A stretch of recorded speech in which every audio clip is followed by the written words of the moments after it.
What's going on, man? Welcome back to the basement. I'm Ron, and it wasn't pretty, but we had football yesterday. It's Monday, so it's time to talk through my top 10 lessons learned and takeaways from Week 7 of the fantasy football season, applying it forward to Week 8 and on, where I go through all my favorite usage trends, data, nuggets, stats, everything you need to know for fantasy football so you don't have to spend hours scrolling through box scores. Now, we're going to waste no time. We have a lot to get into today. As always, if you enjoy, leave a like, subscribe if you're new. And first up, we have the rookie receiver report, the world-famous, world-renowned rookie receiver report. This is something we do every single week. I have each player's route percentage, right, week 5, 6, and 7. So that is just how many routes are they running on a percentage basis in comparison to the dropbacks of the team. So if there's a pass play happening, you want to be running a route. You want to be a part of that pass play. So an 85% route participation is just 85% of the pass plays for this team. This player was running a route. Targets per route run, how often are you commanding volume on a per route basis?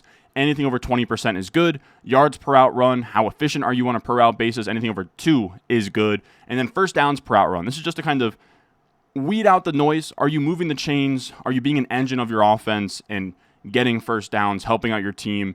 That is first downs per route run. Anything over 10% is really, really good. And then PFF grade, how do you look on film? Anything over 80 is elite. Anything over 70 is pretty good. And then I have the change category. I actually just put that in today. It's something we were doing last year that I haven't done since then, but I think it's a fun way to look at how these PFF grades are changing week to week and just kind of give you an overall feel of like if each of these players are trending up or trending down on a week to week basis. Now, before we get into that, the rookie receiver report is brought to you by Underdog Fantasy. They are truly the best. They got it going on. Check it out. I have them in the description and the comment section down below. Use promo code RON to match your first deposit up to $1,000 in bonus cash. And you can see, man, we got Boostober going on. There are boosts every single day, along with NBA, man. We have NBA happening tomorrow. They are giving you unlimited NBA profit boost tokens for opening day tomorrow, where pretty much unlimited on all of your entries on the Pick'em lobby. You get unlimited NBA profit boost tokens. And I'd also recommend, man, I'm not an NBA. I love NBA. I love college basketball. I'll talk to the death of it about, Adam Morrison and, random guys, Armando Bacot, whatever you want to talk about. I love college basketball. So that also means I love NBA basketball as well. This is a team I drafted the other day. They have kind of like Best Ball Mania, but for NBA. I highly recommend. It's going to close tomorrow. I highly recommend going out there. I've already done 9 for like $15 a piece. You can see my most drafted players. Love the Alzar Thompson kid. Love Jonathan Isaac out of, he plays at Orlando. He went to FSU as a fun player. OG Anunoby, of course. Alex Sarr. All of that, I don't know. I don't know if these teams are going to be good. I don't know what's going on, but I do absolutely love it because I want the NBA. I think that, honestly, I don't mean to go on a rant here about Underdog, but fantasy basketball to me is insane. You're setting lineups every single day. You're doing the 9 category stuff.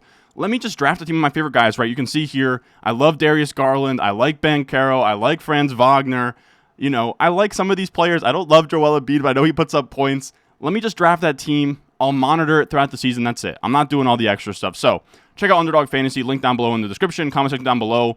And especially check it out before NBA starts tomorrow. There's a ton going on over there. Now, with the players here, first up, let's talk about Brock Bowers. He is just the man. Like there's only so much I can keep saying about Brock Bowers. Like this is the most bonkers tight end prospect of all time into year 1. Like he has been everything that we thought he could be. There was a lot of kind of, how do you want to say it, apprehension towards him because of what happened with Kyle Pitts, but I was always a firm believer that Kyle Pitts needed a perfect circumstance where he's like this downfield receiver, so he needs a good OC who knows how to scheme him matchups with linebackers and safeties, and then you also have a high ADOT, so you need an accurate quarterback to get him the ball downfield. That is not the case with Brock Bowers. He can separate against anybody. He's out there running like 60% plus of his routes in the slot or out wide, so he's like a wide receiver beating DBs and man coverage. Like he is just everything I could possibly imagine. Huge yak plays. He can take handoffs if you want him to. Like he is just, I'm blown away every week by what this guy does. He comes out here again. Let me just see. So like Davante Adams goes, and that's a little bit scary because now it's like, okay, Bowers is the number 1 option. Defenses are going to allocate all their resources towards Brock Bowers. And what has he done over the last 2 weeks? He has put up monster games. He had 14. He put a season high 14 targets, 10 catches, 93 yards, 19.3 points in your tight end spot. is amazing. Now, he only has 1 touchdown through 7 games. You'd like that to be higher, but that's just the reality of this offense. But even still, he is the tight end 2 right now in points per game behind just George Kittle. He actually has a 2.3 point gap to George Kittle in terms of from tight end 1 to tight end 2, which is actually a huge gap. But there's another 2.3 point gap from Brock Bowers down to Cole Kmet at tight end 3. So Kittle is like the ultimate tight end 1, huge advantage. And then Bowers is still giving you like a pretty big advantage over the rest of the field. Like everything else is just kind of streaming tight ends purgatory going on. So Bowers is a massive advantage right now. And just to sort of put his start into historical perspective here, I always look at PFF grade. That's why we have that column in general. And it's because of this, man. Anybody who has an 80 plus PFF grade usually goes on to be really good. This is Brock Bowers. He's at 88.1 right now. Now, of course, he plays tight end, but this is a receiving grade. So this is just grading your receiving routes, receiver reps, all of that. 88.1 puts him literally behind just Odell Beckham and Justin Jefferson in the PFF era when it comes to receiving grade. That's bonkers. And then shout out to David Gattiari, one of my favorite tight end follows. Him and Andrew Cooper are probably the 2 best on Twitter. Brock Bowers is currently on pace to break Puka Nakua's rookie receptions record with 105. So I'm blown away. He's a smash pick in every single format. If you want to talk yourself, I can't put him ahead of Kittle right now because of the Niners injuries, but tight end 2 rest of season, have at it. And he's been the tight end 1 in Dynasty since, like week 3, week 2 at this point. Now, after that, let's talk about, I'm going to start moving my head up here just so you can see where I'm at. So next up, let's talk about Malik Nabers, who's right above my head there. Malik Nabers, here's the issue. Over the entire year, he still looks fine. I'm still high on him in redraft. He's a top 12 wide receiver very easily, but a little bit of a downgrade here, or down game here, right? 4 catches, 41 yards. He still did have 8 targets. He's commanding volume. The issue is that the Giants lost their, arguably best player, Andrew Thomas, stud left tackle. He's gone. They now can't protect the quarterback at all. They had Daniel Jones in, then they bring in Drew Lock. Daniel Jones got sacked and was under pressure all day long. And what that's going to do is it's not going to allow Malik Nabers to do anything more than Wan'Dale Robinson reps, where if he needs to get open downfield, there's not enough time in the pocket for that route to develop. And that is not good. Now, it's only 1 game. The Eagles' defensive front is absolutely amazing, right? You have, Bryce Huff even showed up today. They have, Jalen Carter. They have it all. Fletcher Cox is still there, I believe. I don't know. He might have actually retired. I don't know. I don't know enough about defensive fronts. Sue me. That's not really why you guys come to see what I talk about. Now I'm out here figuring out if... Yeah, no. Fletcher Cox is no longer playing with them. I'm an idiot. But Carter, they got the other kid from Georgia, the big one, Jordan Davis. They are monsters up front here. So, might have just been 1 game. The bad news is that I think that they have the Steelers next week. So... The defensive front is almost something you're going to want to care about more than anything else for the Giants offense, just in terms of how much can they hold up to let Malik Nabers do something downfield, because if he just makes his living off of Wan'Dale Robinson, 5-yard, 8-out type of routes, not great. But, 80 plus PFF grade, I'm nitpicking here. Malik Nabers is still an absolute stud. And then we had the Brian Thomas Jr. explosion out in London. He increases his PFF grade by 7, the highest of the week. He's now at 79.6. He's on the trajectory to get to 80 plus, and he is currently the wide receiver 15 in points per game ahead of CeeDee Lamb, DK Metcalf, Mike Evans, Debo, anybody you want to name. He is just amazing. If you drafted him, he's been an absolute revelation here. He's only been below 10 PPR points twice. He's been above 20 PPR points 3 times. So he's actually giving you more booms than busts. Fighting the urge to hit a boomer doom here. But with Brian Thomas, 5 catches, 89 yards, a touchdown, 17.8 yards per reception. There's just not really much else you can ask for when it comes to Brian Thomas Jr. He's been absolutely amazing. You can also see here that in terms of fantasy points per game since 2010 for rookies, it is OBJ, Nabers, Jamar Chase, Puka Nacua, Justin Jefferson, Michael Thomas, Mike Evans. End of list. He is above Julio Jones. He's above a lot of really, really good players. Ayuk as well. I'm trying to think off the top of my head some of those other rookie seasons. CeeDee Lamb, of course. But, man, what he's doing as a rookie right now is amazing. And then also we talked about it all offseason. We talked about it for redraft and dynasty. I loved the marriage of skill sets between Trevor Lawrence and Brian Thomas Jr. Trevor Lawrence was the highest graded quarterback last year on throws of 20 plus yards downfield. It just wasn't all that efficient because he was throwing those to Calvin Ridley.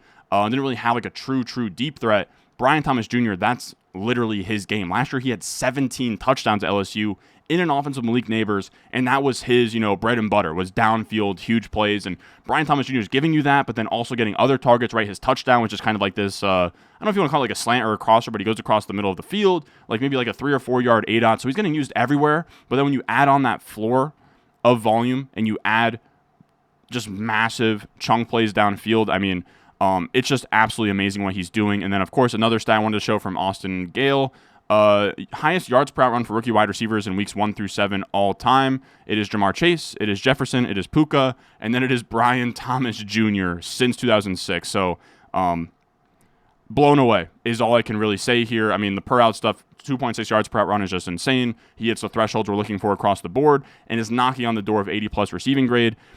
Open to the idea, I don't know if I'm there just yet. I'm very close.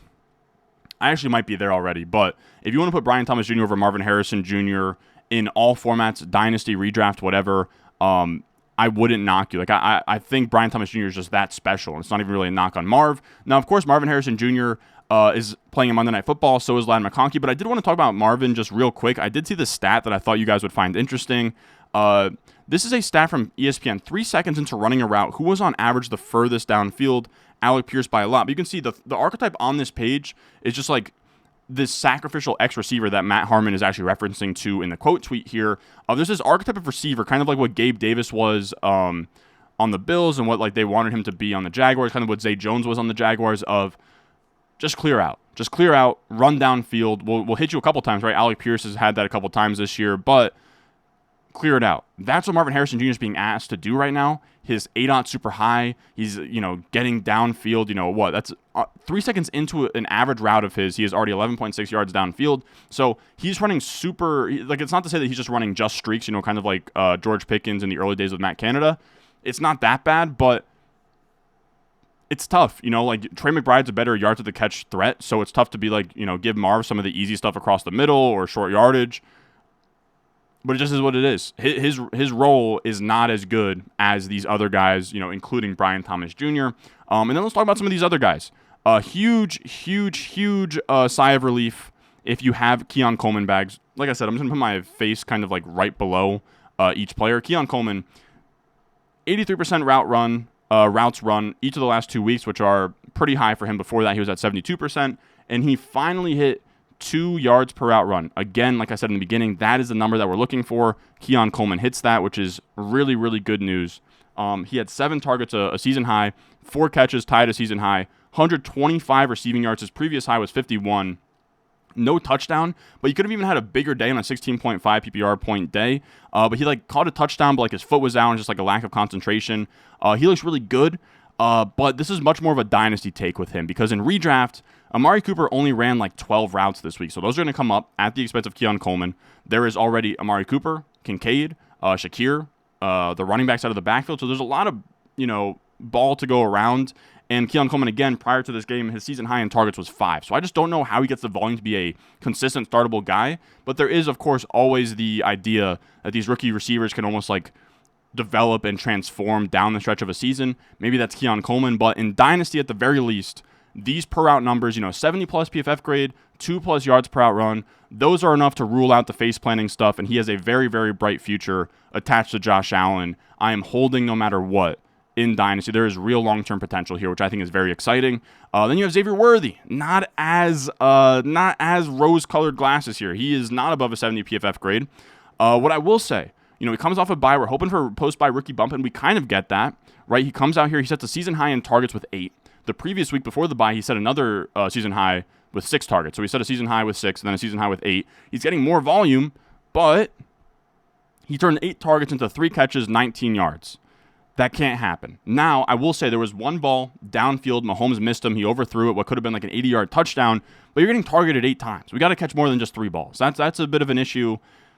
It's a little shaky. I'm not. This is by no means me giving up on Xavier Worthy. I am just frustrated with Xavier Worthy because I think that he is a very good player. And then also the Chiefs are just not really interested in trying to air it out all around the yard and have this explosive offense. So it's just really frustrating right now. You hold, you pray that he figures it out end of season, and you can put him back in your lineup. But for now, he is somebody that should just be on your bench outside of desperation. Then let's talk about A.D. Mitchell, man. I mean, he's the same thing every week. He runs 20 to 30% of the routes, and he commands a ton of targets. He commanded 3 targets on 21% of the routes this week.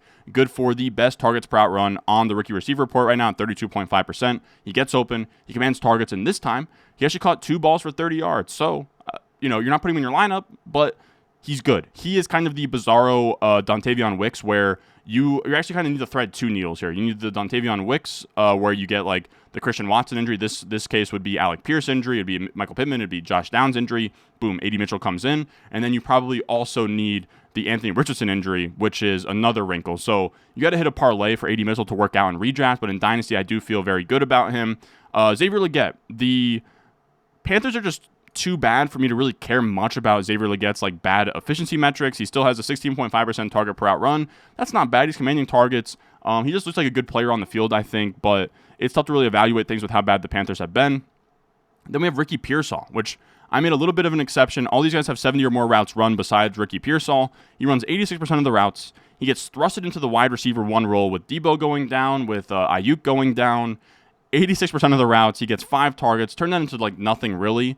But to be fair, off of a literal gunshot wound and a Kansas City Chiefs secondary that is really, really good, the fact that he turned 5 targets into 3 for 21, I don't really care. He's on the field, and now he's going to have opportunity with Ayuk. It looks like he tore his ACL, which really sucks. But if he did, that opens the door wide open for Ricky Pearsall to come in and be a guy. So he's kind of like this mystery box. I really wouldn't take much away from this game, but that is somewhat exciting. Now, he's already getting on the field for 86% of the routes, and then also has all this opportunity opening up for him with these 49ers injuries. Then I want to talk about JT Sanders here. The big fat disclaimer with JT Sanders is Tommy Tremble is hurt, so he has been thrusted into the tight end 1 role the last 3 weeks. But over these last 3 weeks, he has had 5, 7, and 6 targets. And then he also sits at 17.4% targets per out run, which seems mid on this entire chart. But when we talk about a tight end that is a day 3 pick rookie, I mean, that's about as good as that gets, is kind of all I'm trying to say there. Like, that's as good as that gets. He's commanding volume.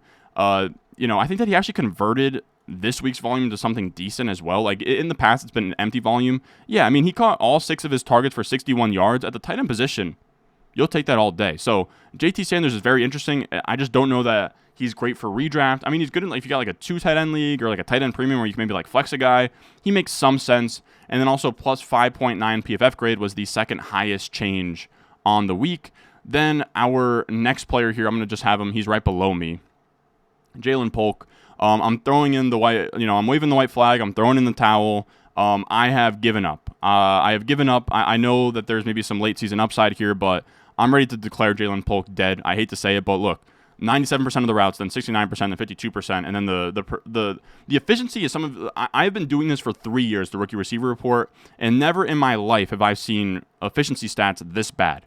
0.44 yards per out run, 1.7% first downs per out run, 46 PFF grade, with a minus 2.4 on like what was, he was at like 48.4 last week. So if you want to drop Jalen Polk, I give you my full permission. He is just 3 for 11 on contested catches. He is yet to have a single game, just a 1-game sample of 1 or more yards per out run. Not even asking for 2, just a 1 yards per out run game.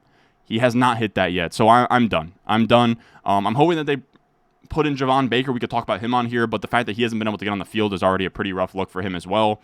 Let's talk about the other. So this is just going to be kind of a, just a bundle of who else we didn't touch on here. Whittington had 0% of the routes. I'm not buying into it. It was just like this weird injury. He was like maybe not going to play, and then he's active, and then he still gets no routes. Just weird stuff. Jalen Coker slowly fading here, but the Panthers are just so bad. I don't know how to evaluate him. Devon Vele is a guy, right? He's up there, 70-plus PFF grade, decent yards per out run, decent targets per out run, but he is 26 turning 27, so he's not interesting in Dynasty, and then he's also like the Broncos wide receiver 3, so I don't know how he becomes interesting in redraft. Eric All, climbing in routes, right? 50% of the routes this week, but his efficiency is declining, minus 7.5 PFF grade on the week. Not good. Bub Means, he's interesting. Bub Means is out here, 0%, then 71%, and 92% of the routes with this Olave and Shaheed injury, so he's now in the mix. He's a guy, 17.3% targets per out run is fun. Outside of that, nothing else to really write home about. Then you have Luke McCaffrey. To me, he's pretty dead. His route participation has declined, and his efficiency across the board, right, 0.8 yards per out run, 3.9% first downs per out run, declining PFF grade. Nothing's really there. Troy Franklin, though, his route participation is stabilizing at like 68%, 67%. He increased his PFF grade by 3.5 this week. He set career highs in targets, receptions, and yards. That's something to definitely monitor. And in deep leagues, I would be scooping him up. Like my FFPC, like 20 round leagues, I will be grabbing him there. Mason Tipton, created player out of Yale. Nothing really to be said there. Like I'm trying to see where he's even at on this list. Yeah, I mean, 90% of the routes without Shaheed and Olave, but his efficiency metrics so bad. Not all that interested. I would say if I was to have any interest in the Saints receivers with no Olave or Shaheed, it would be Bub Means, and then everyone else. I guess Cedric Wilson was kind of interesting, but that's really it. Now, moving on from the rookie receiver report, let's talk about the rest of the NFL. Our second takeaway here is let's put Drake Maye's hot start into perspective. I know a lot of you guys, I will say before every single one of these videos I put in my Discord through the Patreon, patreon.com/Ron Stewart, I say, what do you guys want to hear about? And I got a lot of like, what is Drake Maye, like what kind of trajectory is he on right now? Like, are we getting too high over our skis? Like, is it amazing? Now, I will say, this is the big caveat, okay? Drake Maye, there's two lenses to Drake Maye. Him, in like dynasty / NFL of just like, is he a good quarterback? Will he be a long-term starter? We're 2 games in, who the hell knows? But this is a decent gauge, right? This is quarterback efficiency. This is EPA per play, completion percentage over expectation. EPA per play is just your offensive efficiency. CPOE is just given your ADOT, are you completing more or less of the passes than you think that you would complete? And Drake Maye, I think, is fine, right? So it's kind of like this, right on that black line, you have Jaden Daniels at QB1, then Caleb Williams QB2, then Drake Maye, which I think is fine, and then Bo Nix, and then Spencer Rattler. I think that's probably a fine ordering of the quarterbacks right now. So in terms of long-term starter, who knows? But I think that he's looked really, really good. And he's in that cohort of like, he's in a fine spot, right? He's between like Stafford and Herbert. Of course, Dak Prescott, some other bad players though, like Andy Dalton is in that range too, but he's in a fine spot. Like if he was down there with Rattler, that would be an issue. Then we also have this stat where when you can get any stat with Dan Marino, you have to. He is one of only 2 quarterbacks since the merger to have 500 plus pass yards and 5 plus pass TDs through 2 career starts. Him and Dan Marino. You love to see that. And now for fantasy, which we really care about, this is why I'm most excited. Rookie quarterbacks, he put up 21.5 points last week, 20.8 points this week. He is now like a top 5 to 10 quarterback in points per game right now. I have to double check it. But in terms of quarterbacks that hit 20 plus fantasy points in each of their first 2 starts, RG3, Cam Newton, Dan Marino, Tim Tebow. Now, of course, Tim Tebow is kind of the sore thumb here that sticks out. People forget Tim Tebow was really, really good for fantasy and kind of almost was the birth of like the Konami code QB, like looking for a scrambling quarterback because he sucked on the field, but he scored fantasy points. Regardless, I think that just shows that even if Drake Maye is not the long-term starter and really good, which I think that he is, even if he isn't all that great for real life, he's going to be great for fantasy. He's not afraid to throw the ball downfield. He's not afraid to use his feet, take chances. He's getting passing yards. He's getting touchdowns. He is, to me, like a fringe top 12 quarterback rest of season, and I think I would probably prefer him over Mahomes at this point. I don't like that sounds crazy, but I don't think it is. Now, with this, people are going to want answers about the pass catchers, right? Demario Douglas has a dud of a day, and this is what it comes down to. He had an illness before the game. He played, and then he went out for illness, and then he came back in. It was just, I'm throwing everything Demario Douglas related out. I still think how good Drake Maye has been and how bad Jalen Polk has been is good for Demario Douglas. Do not freak out. Just a really weird day with like these illnesses and stuff. And then also Hunter Henry, huge upgrade. He has been the tight end 4 over the last 2 weeks with Drake Maye. He had 5 targets last week, then 9 targets this week. The second and third most target totals of his entire season. Really, really good stuff for Hunter Henry. And then I also wanted to touch on the Jaguars on the other side of this London game, just in terms of the backfields here, because it was definitely worth noting in terms of just like how this split with Tank Bigsby has been. Now, of course, I cannot find the graphic that I was looking for, but of course, Tank Bigsby comes out here. He looks good. But I would just be wary of it because it was this weird game script that they don't usually have, like almost ever. Man, I'm trying to find this and I cannot. Let's see real quick. But it was a tweet from a good friend, Ryan Heath, where Tank Bigsby had a really high weighted opportunities. He had a really high, he was very efficient. He was very good. The issue is that, again, I don't know how often the Jaguars are going to win by double digits, which is kind of the issue. He had just 2 targets on the entire season, and then his upcoming schedule that Ryan Heath points out is Green Bay, Philly, Minnesota, Detroit, Houston. So not going to be a lot of days here of that kind of usage, Now, I do want to actually pull up this graphic for you guys here, but after that, let's talk about David Njoku, man. David Njoku on the Browns. What does new Browns teams look like? Of course, Deshaun tears his ACL, and that is one of the bigger deals of the day. But we get a really nice setup for Njoku. Really, I was going to say these pass catchers, but not really. It's really just the Njoku part of the equation. But when you look here, Deshaun Watson's believed to have suffered a season-ending Achilles injury. Dorian Thompson-Robinson also exited with a finger injury. Target shares on Jameis Winston's drive. 36% for Jerry Jeudy, 27.3% for David Njoku. He scored the touchdown. And then 18% for Tillman, 9% for Elijah Moore. And this is what I said about it. This is just about as bullish as it gets for Njoku. He has, he looks healthy. He has a monster day with 14 targets, 10 catches, 76 yards, and a touchdown. Deshaun Watson's out for the year. Jameis Winston looks better than DTR. Jameis Winston looked good. If you want to look at kind of his EPA per play, he was by far the best on the day. Now, of course, really small sample. 0.54, though, is really good. And then also a 10.5-yard ADOT, also really good, giving you a lot of efficiency in the passing game for a guy like Njoku. The issue, though, is they seem very set on Dorian Thompson-Robinson. It seems like the season's already lost. They have no hope for playoffs, and that they want to see if Dorian Thompson-Robinson can be their quarterback of the future. That sucks for us. The hope is that DTR is so bad that they can't make the case to even play him, and then Jameis is the starting quarterback. So that's the thing to monitor. But Amari Cooper's gone. Deshaun Watson's gone. If we can get just Jameis Winston, garbage time attached to Njoku can be a top 3 to 6 tight end rest of season. Now, of course, with the rest of the pass catchers, you can give Jeudy a small bump, but he's still just a fringe flex play. I'm not all that crazy about it. It's really just Njoku. And then, of course, Chubb split in terms of the backfield. It looked fine. He had 36% of the snaps, but he had 11 carries, 22 yards, a touchdown, 3 targets, 1 catch for 10 yards. 14 opportunities in his first game back from tearing a ligament or 2 in his knee. There's going to be better days ahead for Chubb, certainly, I would say. So that's exciting. Now, after that, we have Amari Cooper. Of course, he came from the Browns, we just talked about.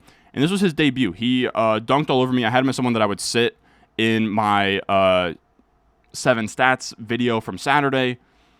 Look, he ran 12 routes. I think that the play was reasonable. I think that it played out the way that I thought it would. He ran less routes than Keon Coleman, Matt Collins, and Khalil Shakir. He ran less routes than Dawson Knox in this game. Just that when he did run routes, they made it work, and then they also made sure to get him a touchdown here. So he had 5 targets on 12 routes, 4 catches, 66 yards, a touchdown, 16.6 PPR points. Was his second best day of the entire year on just 12 routes. So really, really impressive. He should be a wide receiver 3, high-end wide receiver 3 as he ramps up in routes. And it seems like you look at here from the PFF snap counts article they do every week, the targets seem to have come from Matt Collins. Matt Collins was not involved at all. The running backs weren't really involved at all. And Amari Cooper was the main guy. Now, I also want to talk about on the other side, or no, not on the other side, it was just the Bills' backfield in this game as well, is we had James Cook back. Now, I thought Ray Davis was going to cut into this workload a lot more than he did. Of course, Ray Davis did come into this game with an injury. He ended up playing, but his role didn't really change at all, right? This is the utilization report from over at Fantasy Life. You can see 54% of those snaps for James Cook is right about where he's been all season. 63% of the rush attempts right about where he's been. 46% of the routes right about where he's been. He just didn't command targets in this one, which was just a weird passing game thing that happened. And then Ray Davis. Now, I will say Ray Davis, he ran 20% of the routes, which was his second highest after week 6. So now he has been kind of promoted to running more routes, but it didn't exactly come at the expense of James Cook, if that makes sense. So Ray Davis's role is expanding, but also not really. 22% of the snaps is right about where he was in week 2 and week 3. So there's no flippening happening. James Cook is still the number one guy and should be a fine, like, high-end RB2 moving forward. Now let's talk about my Jets, man. I got to say, I'm very sad that you guys have to keep watching this team on primetime. I don't know why or I guess I do know. I know Aaron Rodgers sells and all that, but it sucks that you have to suffer through what I'm suffering through every single week on primetime. And I'm gonna keep it to a minimum in terms of talking about like the Jets and their future and their direction. Let's just talk about them as fantasy assets. And I think the biggest takeaway here, I know you guys want to hear about Davante Adams, is this Breece Hall usage with Todd Downing is massive. Like, I cannot overstate it. It is absolutely huge. This is the utilization report here. Over the last 2 weeks that Todd Downing has called plays, he's been at 86% of the snaps, 82% of the snaps. That is his first and third best over that span. 86% of the rush attempts and 80% of the rush attempts. Those were, outside of week 1, his usage kind of faltered from weeks 2 through 5. It's all the way back up. We're back to 80% plus of the snaps, 80% plus of the rush attempts, back to 75% plus. He set season highs in back-to-back weeks in routes ran in terms of percentages, 25% of the targets, 19% of the targets. It is just, if he is going to, make this an 85-15 split after we were staring down the barrel like a 60-40 split between him and Braylon Allen, that's about as good as you could ask for. Now, in these 2 games with Todd Downing as well, he has hit 20-plus PPR points in both games. He has hit 6 targets, 5 catches, 56 receiving yards, then 9 targets, 6 catches, 103 receiving yards last night. All-purpose guy. He does it all. He's going to have all the, snaps in the world, all the reps in the world. Todd Downing wants to use one bell cow, and that has been absolutely huge. In terms of the touch distribution from John Daigle here, I've replied to him. I love Daigle. I think he's a good guy. But I think the bigger story isn't that it's Jeff Ulbrich. It's that it's a new OC calling plays, Todd Downing, where the touch distribution between Breece Hall and Braylon Allen under Todd Downing, 41 to Breece, 6 to Braylon Allen. Braylon Allen now gets, he was someone you could like put in the RB2 spot earlier in the season. He's now strictly a handcuff that you do not play unless if Breece Hall goes down. And Breece Hall is back to RB1 overall rest of season conversation. So that is absolutely huge. Now, in terms of Davante Adams' debut, PFF sometimes like charts these targets very weirdly.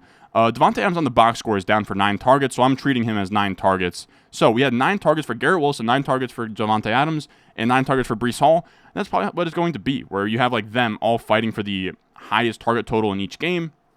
9 targets for Davante Adams on 39 routes run was good for a 23% targets per route run. So that is good. There's going to be better days ahead for this offense, right? The offense actually looked good in the first half. Then some weird things happened with like the pick that bounced off of Garrett Wilson's chest. Everybody was sort of out of sorts. The game falls out of their hands very, very fastly there. But the offense looked decent to start. They also played against the Pittsburgh Steelers, one of the best defenses in the league. TJ Watt was, wrecking havoc and whatever. So I think there's going to be better days ahead when they're not playing like a top 5 elite type defense, when it's a much lighter front. I think you're going to have some big, big days here. And I think that there's going to be enough to go around for like one of the 2 top pass catchers. But when we're talking about Davante Adams and Garrett Wilson, who to me are like wide receiver 2s rest of season, that's just how things go in fantasy football in the NFL. Also very interesting too, we just saw Amari Cooper, right? He only ran 12 routes for the Bills. Davante Adams 39, like was instantly a full-time player there. And I think that just comes down to them running the Hackett playbook that they ran in Green Bay. Like Davante Adams already on the same page. Again, better days are ahead. He had 9 targets. He turned 9 targets into like 3 catches. Davante Adams is not going to be that inefficient moving forward. It was just a bad game versus a really tough defense. I do think better days are ahead for fantasy football. I don't know what's going on with the team itself, but for fantasy football, I think this offense is actually going to be not good, but it's going to be like average. Whereas it was teetering towards like bottom 5 to 10 earlier on in the season. Then let's also talk about Russell Wilson on the other side, right? Russell Wilson makes a season debut. Me as a Justin Fields guy, my entire career doing this. I look like an idiot now. I was saying on Twitter, like, this guy, like, what are we doing, Tomlin? And then he rolls out Russell Wilson, and he looks absolutely amazing. This is a EPA per play, so that's just your production efficiency stat. And then PFF offensive grade, how do you look on film? Russell Wilson up and to the right, good for him. He goes 16 of 29 for 264 yards and 2 touchdowns. His biggest thing, and the biggest thing to take away here, is just his willingness to just throw moon balls and let his receivers make plays, which for fantasy football, that's amazing. It was gut-wrenching for me as a Jets fan, where he had the long looping one to Pat Freiermuth. He comes down with it. There was like 2 to Pickens, where Pickens, it catches it, bobbles it, catches it, bobbles it, catches it, and like makes a big play. And then also just like mossed one of the corners in the end zone, which I can't even name because, DJ Reed goes down, Sauce went down for a little bit. We were running like 3rd and 4th stringers out there. So yeah, Pickens looked really good. He had his best day of the season, 22.1 PPR points, 9 targets, 5 catches, 111 yards, and a touchdown. To me, I think some are going to say, like, maybe you should sell high on Pickens. I think I'm just rolling, dude. Any game that Russell Wilson is playing in, he loves those jump balls and fade balls, and Pickens is just amazing at them as well. I think it's kind of a match made in heaven between Pickens and Russell Wilson at this point in Russell Wilson's career, so I think he's got to hold on to it, man. He was targeted 9 times, second highest of the entire season, only a second time over 100 yards, his first touchdown of the season as well. Pickens was also, he spoiled the news that Russell Wilson was the starting quarterback, which is just the most George Pickens thing ever, but it seems like, I don't know, if you were to give Pickens truth serum, who would he want the quarterback to be? He would say Russell Wilson so that he can, get more production, be a bigger part of the game, and I think that's exciting if you have George Pickens in fantasy football. Now, our sixth takeaway is that this was Bijan Robinson's best usage of the entire year, and I was that was the George Pickens, bad until week 7 there. But Bijan Robinson's best usage of the entire year, this was a guy that I was sounding the alarms on last week, and probably wrongfully so. Now, he didn't get like that crazy monster usage he had in week 1 or week 3, which sucks, but still really good usage, right? 69% of the snaps, 66% of the rush attempts, 56% of the routes, 14% of the targets. He had 20-plus carries for the first time this year. He's had back-to-back 20-plus point games this year. And I think also Ryan Heath made a really good point. Excluding Jace McClellan's carries on the final plays of the game, Bijan Robinson's backfield weighted opportunity share looked great this week. Weighted opportunity share just weights targets more than carries. 57%, 61%, 47.1%, then 85.4%. This was the first time since week 3 Robinson had no injury listed. Coincidence? Who knows? So maybe the usage of Algier the last few weeks actually was due to Bijan popping up on the injury report. Now that he's fully healthy, they're going to lean on him. But I also do want to pour some cold water there that this was a game that they lost outright, like very badly to the Seahawks. I don't know if they're going to move forward and be like, yeah, we want to give 85% of the work to Bijan because it worked so well for us last week. I'd love for it to be the case, right? I've been complaining about this all year, but I just want to see 2 to 3 weeks of this in a row. That's all I'm asking for because we have not seen it yet with Bijan. But of course, things are trending in the right direction. Now, people are going to want me to talk about like the Falcons receivers, right? Pitts has the most targets on the day for these guys. I wouldn't read into it too much, as much as I love Pitts and would love for that to be the case. Again, a really weird game for the Falcons. They lose in bad fashion to the Seahawks. They're never really in it. And again, when you lose a game like that, when it's not pretty, when your team was previously on like a pretty good win streak there, I'm not going to sit here and say like, yeah, any of this is going to stick moving forward. Because a lot of times if you lose a game bad, there's garbage time where you're not really running what you usually do. And then moving on to next week, you're not like, let's build on that, the stuff that didn't work into next week. So I don't know. We'll see how that goes. Also say Kenneth Walker's a stud. I know that Charbonnet had his usage sort of spike there.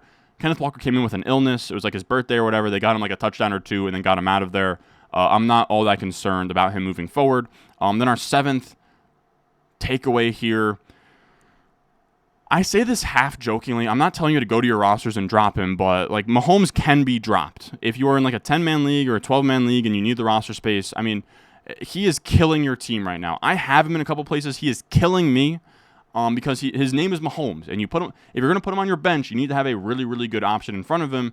And it's just been brutal. Like he hasn't even hit 20-plus points per game or 20 points in a single game this year. It's been awful. He's killing teams because you don't quite have the balls to start Drake Maye over him, but you also then have to sit with his 14.06 points, which without that rushing touchdown could have been like 7 points. So I don't know what to do. He is brutal. I think that you just put him on the bench if you have any kind of reasonable starter. He, for me, is somebody that when I do my weekly rankings this week, I will be burying him as well, into like the teens, like QB 15, 16, 17, 18, 19, 20, 21 type of area. It's just bizarre because he is, by all accounts, the best quarterback in football. This is just a team that has no interest in having explosive plays downfield and like having an efficient passing offense. They just want to win on defense and playing good football. And as a Jets fan sitting at 2-5, I commend them for that. But it's also very annoying for fantasy football. And on top of that, I want to talk about the 49ers part of this game because we just talked about Ricky Pearsall earlier in this video. He, of course, gets elevated to wide receiver 1. Debo comes in with an illness. He's like, I don't know. I don't. Maybe you guys with kids out there know like what's going on with illnesses. No one that I know or in my family is like sick right now, but it seems like in the NFL there's a lot of illnesses going on. But it's massive for Kittle, who right now is a 16.9 point per game, tight end 1, gapping Bowers by 2.3 points per game, just to show you how dominant Kittle has been so far. And again, I'm taking Ricky's performance with a grain of salt. Really tough task for him to become the wide receiver one off a bullet wound against a really, really good Chiefs defense. But it is good for him that Ayuk gets hurt. Like, there are better days ahead for Ricky Pearsall. I also think that we can expect some better days ahead for Deebo Samuel as well when he is not fighting some kind of illness. Dwayne McFarland pointed it out here. But Deebo Samuel on the field without Brandon Ayuk since 2021. 38% of the targets, crazy. 41% of the air yards, crazy. 4.88 yards per out run, crazy. Massive upgrade, wide receiver one rest of the way. So if you have any kind of positive from this, it would be that Deebo gets a huge, huge upgrade. And then we also have like this. Like, there's nothing else to really take from this besides like Ricky Pearsall. I guess Jacob Cowling's 3 targets on 8 routes is interesting, but the 49ers want big receivers that can like block and do some of the utility stuff. Cowling's not really that. I mean, I'll be interested to see. Maybe he does get some run, but he also had less routes run than Ronnie Bell and Chris Conley in this game. So I don't know. He wasn't in the rookie receiver report, so I did want to touch on him. Now, I will say as well, I wanted to add with the 49ers point, Jordan Mason has not hit 10 or more PPR points since week 4. CMC is going to be back. You know, he keeps saying like week 10, 11, 12. I don't know when he'll be back, but no Ayuk means that we're going to have even more McCaffrey in the passing game. And then Jordan Mason kind of hitting a slump here means that McCaffrey should have a very clear runway when he gets back. So if you've been holding on to McCaffrey, 2 positives there. And then my last note on this, I'm done trusting the Shanahan tree with injuries right before the season. Oh yeah, McCaffrey's good to go. He'll play week 1. No, he does not play week 1. Then you have Jordan Whittington for the Rams. I say he's on the thumbnail for my stats and starts video last week. He's reported active. He's reported healthy. He goes out there and plays 0% of the routes. Insane. You have Deebo who comes in with like an illness or whatever. And then like he doesn't play and he's like sick. So I don't know. It's just very annoying. I know Andy Reid isn't technically part of the Shanahan tree, but like the Juju thing was bad too. So I don't know. There's just know that there's certain coaches in terms of the injury report where you just have to kind of like read between the lines a little bit. And I think that I took the reports too much at face value, sadly. Now, our 8th takeaway is Bobby Slowik is a fake sharp. He worked for PFF. He's an exciting hire that was up there with like Ben Johnson. I think that Ben Johnson laps Bobby Slowik in terms of play calling. This is from this week. This is pass frequency over expectation. So this is just in each of these situations, right? 1st and 10, 2nd and short, 2nd and medium.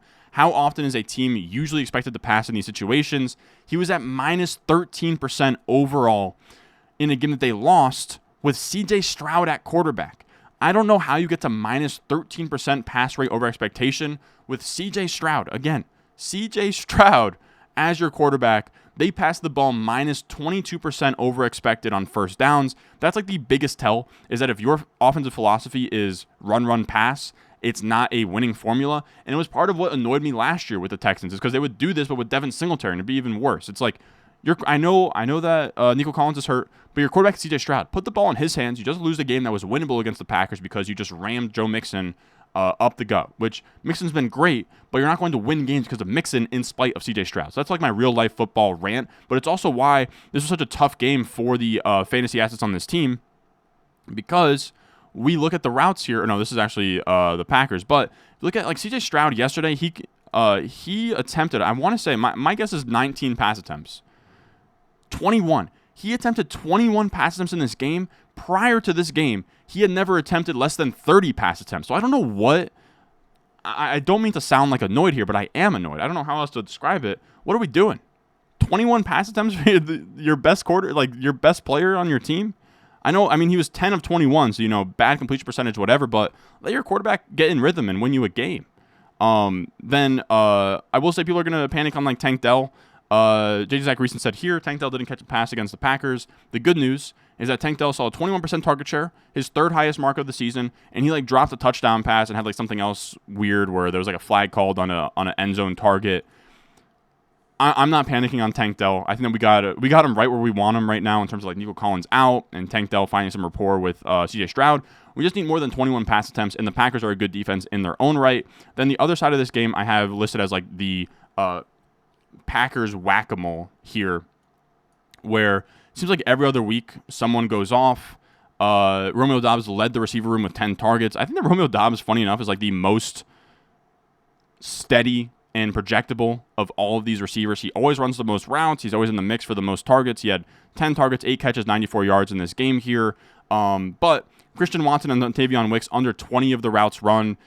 they're both really tough to trust on a week-to-week basis. They're much better in best ball. They are like desperation flexes with these roles, but they also have massive upside, as we've seen the last 2 weeks with Christian Watson, and then last week Dontavion Wicks.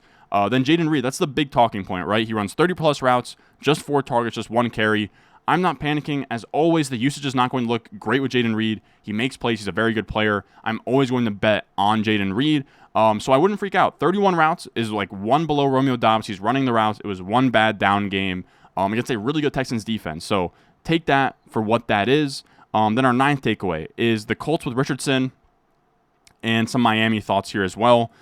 Josh Downs, in 3 games with Joe Flacco, threw the ball 25 or more times this year, 19.2 points per game, 28% target share. Josh Downs in 2 games with Anthony Richardson under center, 3.3 PPR points per game, 20.7% target share per game. So that sucks. I was under the impression that Downs has been so good that he would still be somehow like wide receiver 3 / a flex play with Richardson. That is just not the case. Richardson has been very, very bad through the air this year. He finds a way to win this game. It's a completely other conversation, but I still do believe in Richardson long term. He's very raw at this point. You drafted him that high. He needs to, like, any Colts fan that is out here like asking for Joe Flacco, I think is very silly. This is not a Colts team with any kind of ceiling with Joe Flacco, right? You would just be the Browns last year, where you make it into the wild card and you lose, and then you're stuck with that same roster the next year with a bad draft pick, which we're seeing happening now. So, of course, you don't have, like, the Deshaun Watson factor and everything, but the idea that, like, let's just win games now with Joe Flacco, I think is pretty dumb. Let Richardson learn and develop, and he wins this game, and he made some really good plays with his feet. He's exciting, man. I'm not ready to give up on him, and I do think that as he develops, as he progresses, we're going to see somebody emerge from this passing game that we can trust. My bet would be Josh Downs. So I'm not giving up, but for now, you probably want to keep him out of your lineups until we get some kind of stability. And then, of course, you have the Miami backfield. And I wanted to shout out Ryan Heath. He was one of my brothers on the X app this year, fighting for Devon Achane, fighting the good fight. I think that this was actually, despite Devon Achane not being all that great this week, I think it was actually a pretty big positive for him. Now, I do want to read. This is an article that Ryan Heath does every single week. I think it's like his 5 stats to know on the week. Really, really smart dude. Someone I've had on the channel a time or two. Someone that I like interacting with. He gets my stamp of approval, is what I'll say. And what he said is Achane has led his backfield in carries in all 5 games he's been healthy. He's received 80% of the backfield rush attempts inside the 10-yard line, and he's averaged a 15.4% target share in those healthy games. Only 2 other running backs have averaged above a 15.4% target share this season, Alvin Kamara and Breece Hall, who rank as the RB5 and RB9. On last year's Miami offense led by Tua, a 15.4% target share would have been worth roughly 5 targets per game. Again, only a mark hit by Kamara, Hall, and Kenneth Walker this season. About half of all league-winning running backs average at least 5.5 targets per game. Achane and the trio mentioned above are the only players for whom that appears realistically within reach this year. And I will say, people have asked me like about what do you think about like the legendary upside legendary running back season, like who's like the top candidate. To me right now, I would kind of say Kenneth Walker and Breece Hall. But if you want to throw in Saquon, and if you want to say, shove it, and Derrick Henry maybe is so efficient that he hits 23 points per game this year, I'm open to that as well. But I would say that that's probably the list. I would say it's probably Breece, Walker, Saquon, Derrick Henry. If you want to throw Bijan in, you can, but I'm still not buying it over an entire season. And then you can also throw in Achane. But the first half of the season has been so rough, I don't know how he kind of rebounds to that like legendary upside, but we'll see. But he then says, if I told you any of the above facts about Achane's usage before the season, you might have considered him at the 101. And I'll be honest, I would have. If you told me, 80% of his team's rush attempts at the 10, 15% target share, yeah, I would have. I would have talked about him in the same breath as like Bijan and Breece. Not 101 though. And even though Tua appears likely to play in Week 8, you won't have to pay anything close to that. Oh yeah, so he's saying Achane's a buy because of that, and I actually agree that the usage has been so good that he's a buy, but the usage has also been so good that if you have him, do not panic. And I've also gotten questions of like, well, what do you think about Miami in general? Will they get fixed when Tua's back? I am not going to tell you that like Tyreek or Waddle or any of these guys are bad until we get a couple games with Tua, because he just transforms the entire thing. Also, John Daigle had a tweet here. In the only 2 games Achane and Raheem Mostert have finished this year, 34 touches for Achane, 16.5% target share to Mostert's 19 touches and 4.1% target share. So, again, really, really good role, and then better days ahead when we get Tua back in the lineup. Now, our last takeaway here is our messy backfield segment. This is where I just have a bunch of backfields I just want to talk about. We have, first up, the Bengals backfield. This is one that's kind of been going back and forth. This one has seemed to kind of stable out here the last 2 weeks. Neither running back really put up a big day, both hovering at about 7 PPR points. But on the utilization report here, you can see Chase Brown's in like that 60, it's like a 60-40, but you're going to have some plays where both running backs are on the field, so it's really more like 60-50. But Chase Brown's dominating in the rush attempt department.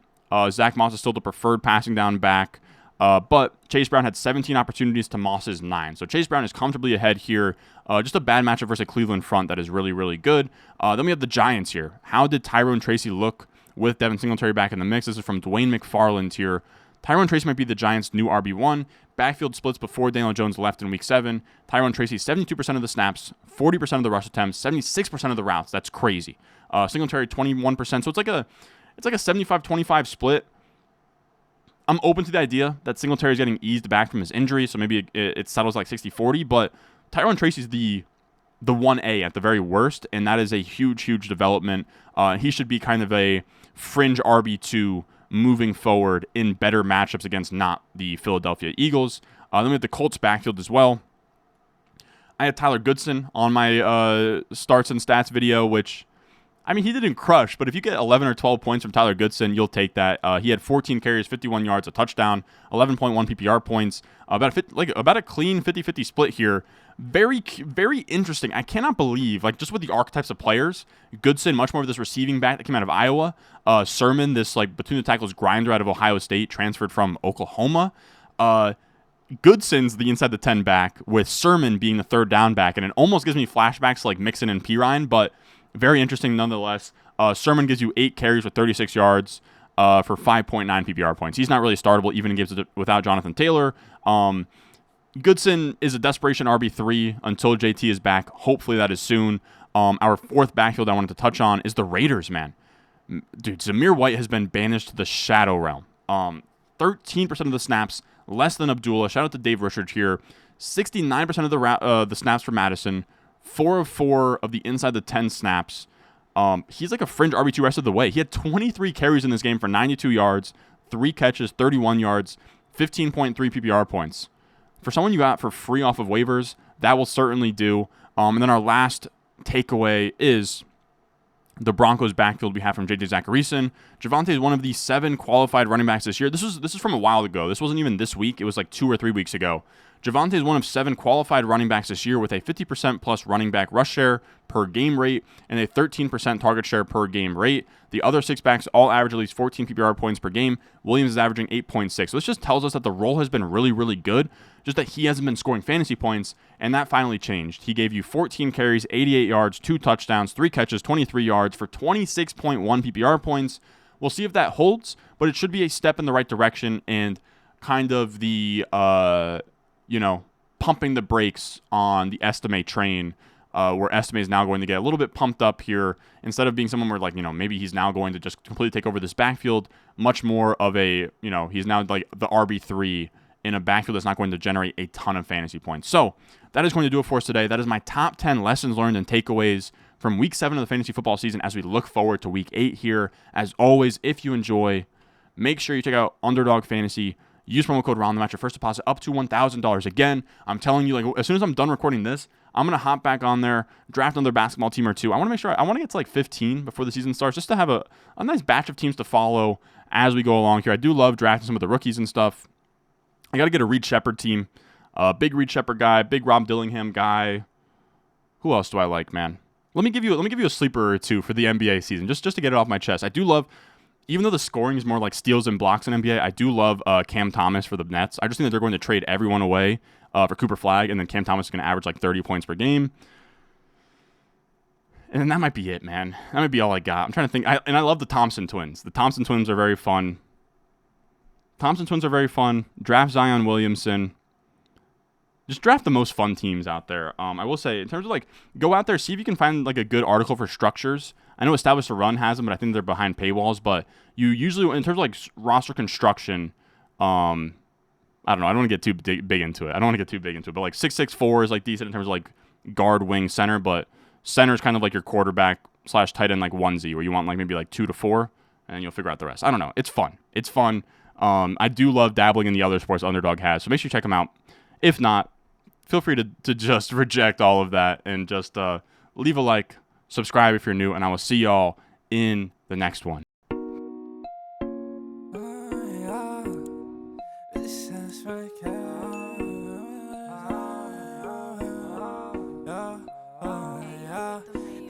Stones, like this froze, ice cold, ice around my body like I'm